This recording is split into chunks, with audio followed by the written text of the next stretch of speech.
Mirza house میں اس دن پہلی بار خاموشی بوجھ نہیں لگ رہی تھی، جیسے سب کچھ کہنے کے بعد الفاظ تھک گئے ہوں، مگر سکون ابھی بھی کہیں نہیں تھا۔ ہر شخص اپنے کمرے میں تھا، مگر اپنے اندر سے بھاگ نہیں پا رہا تھا۔ مہرین صحن کے کونے میں بیٹھی تھی، ہلکی ہوا چل رہی تھی، درختوں کی سائے زمین پر ٹوٹے ہوئے لگ رہے تھے۔ وہ اس گھر کو سمجھنے کی کوشش کر رہی تھی، مگر جتنا سمجھتی اتنا الجھتی جاتی۔ آپ ہمیشہ اتنا سوچتی ہیں؟ سہیل کی آواز آئی۔ وہ اس کے پاس آ کر کھڑا ہو گیا۔ جب جواب نہ ملے تو سوال بڑھ جاتے ہیں۔ سہیل چند لمحے خاموش رہا۔ اور اگر جواب مل بھی جائے تو سب ٹھیک ہو جاتا ہے؟ مہرین نے سر ہلایا۔ نہیں، مگر انسان خود سے جھوٹ بولنا چھوڑ دیتا ہے۔ یہ جملہ سیدھا اس تک پہنچا۔ میں نے فیصلہ کیا ہے، سہیل نے آہستہ کہا۔ مہرین نے اس کی طرف دیکھا۔ میں اپنے بیٹے کو ڈھونڈوں گا۔ ہوا جیسے رک گئی۔ اور اگر وہ ملا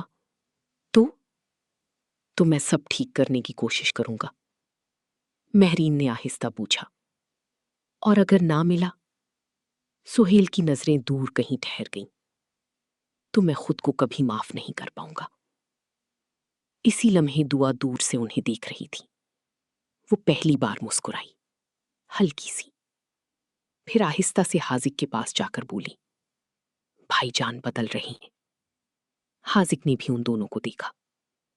نہیں، وہ خود کو ماننے لگی ہیں۔ دوپہر کو رائمہ اپنے کمرے میں بیٹھی تھی جب مہرین اندر آئی۔ چند لمحے دونوں خاموش رہیں۔ پھر مہرین نے کہا، آپ اکیلی نہیں ہیں۔ رائمہ نے ہلکی سی مسکراہٹ دی۔ اکیلے لوگ یہ بات سن کر اور اکیلے ہو جاتے ہیں۔ مہرین اس کے سامنے بیٹھ گئی۔ اگر سہیل واقعی تلاش شروع کرے تو آپ اس کے ساتھ ہوں گی؟ رائمہ نے سیدھا جواب دیا، میں اپنے بیٹے کے ساتھ ہوں گی، سہیل کے ساتھ نہیں۔ اور اگر دونوں ایک ہی جگہ کھڑے ہوں؟ یہ سوال ہوا میں ٹھہر گیا۔ رائمہ نے پہلی بار نظریں جھکا لیں۔ شام کو زریان شاہ اپنے آفس میں بیٹھا تھا جب بابر اندر آیا۔ آپ کو فکر نہیں ہو رہی؟ زریان نے فائل بند کی۔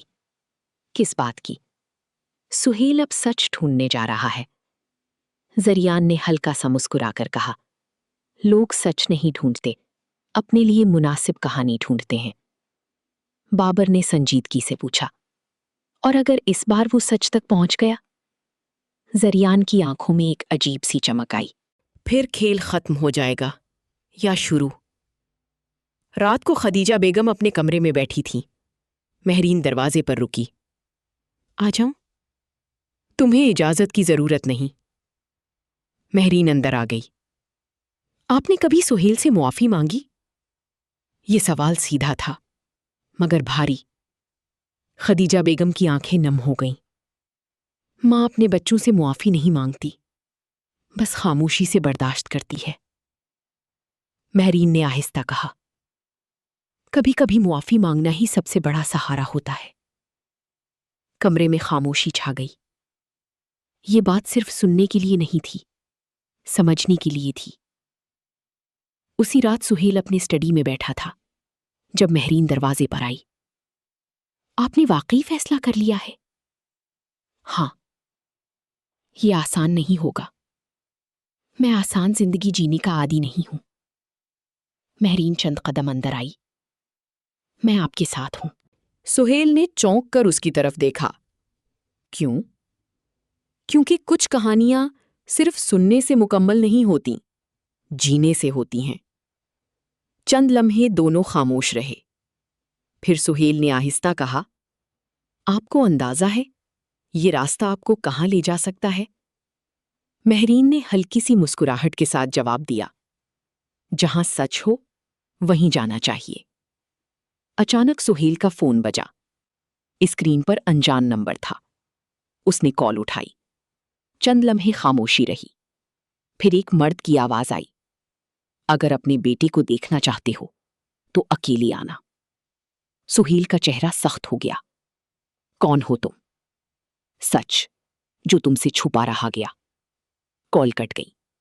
مہرین نے اس کی طرف دیکھا۔ کیا ہوا؟ سہیل نے فون مضبوطی سے پکڑا۔ کسی کو معلوم ہے وہ کہاں ہے؟